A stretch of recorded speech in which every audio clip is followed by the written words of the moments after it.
সময়টা মোটেও ভালো যাচ্ছে না ব্রাজিল দলের। ফর্মহীনতায় ভুগছেন দলের অনেক খেলোয়াড় আছেন ইনজুরিতে। অনেকে তো ইউরোপই ছেড়ে গেছেন, পাড়ি দিয়েছেন এশিয়ান লিগে। এমন অবস্থায় অনেক সমর্থকই ব্রাজিল দলে দিন বদলের গান শুনতে চায়। পুরাতন অনেককে ছেটে ফেলে নতুনদের দিতে চায় সুযোগ। সেখানে কারা পেতে পারেন সুযোগ, কারা হতে পারেন ব্রাজিল দলের আগামীর কাণ্ডারি, তা নিয়ে বিস্তারিত থাকছে প্রতিবেদনে। এসেছে নতুন শিশু, তাকে ছেড়ে দিতে হবে স্থান। এটাই জগতের স্বাভাবিক নিয়মে পরিণত হয়েছে, যেখানে পুরাতনদের বিদায় দিয়ে নতুনরা এসে জায়গা পূরণ করবেন, নতুনরা তুলে ধরবেন পুরাতনদের রেখে যাওয়া স্থান।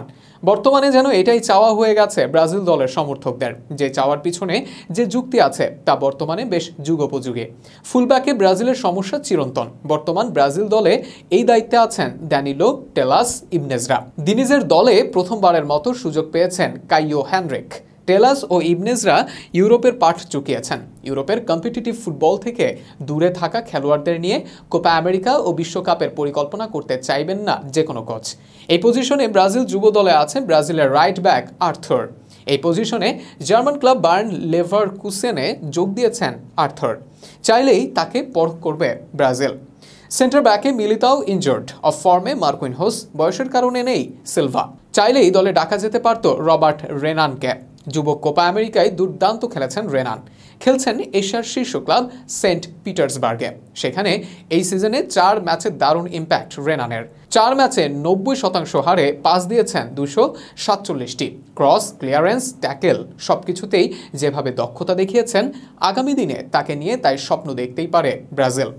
সবচেয়ে বড় সমস্যার জায়গা ব্রাজিলের নাম্বার 9-এ। দলের প্রধান নাম্বার 9 রিচার্লিসন গত সিজনে মাত্র 1 গোল করেছেন। এই সিজনেও কোনো গোল পাননি, বরং গোল মিসের পসরা সাজিয়ে বসছেন। সেখানে ব্রাজিল দলে আছেন একাধিক তরুণ ফরওয়ার্ড।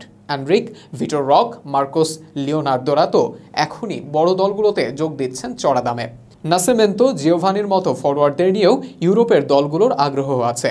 অথচ এই পজিশনে অনেকটা বিকল্পহীনভাবেই খেলে যাচ্ছেন রিচার্লিসন।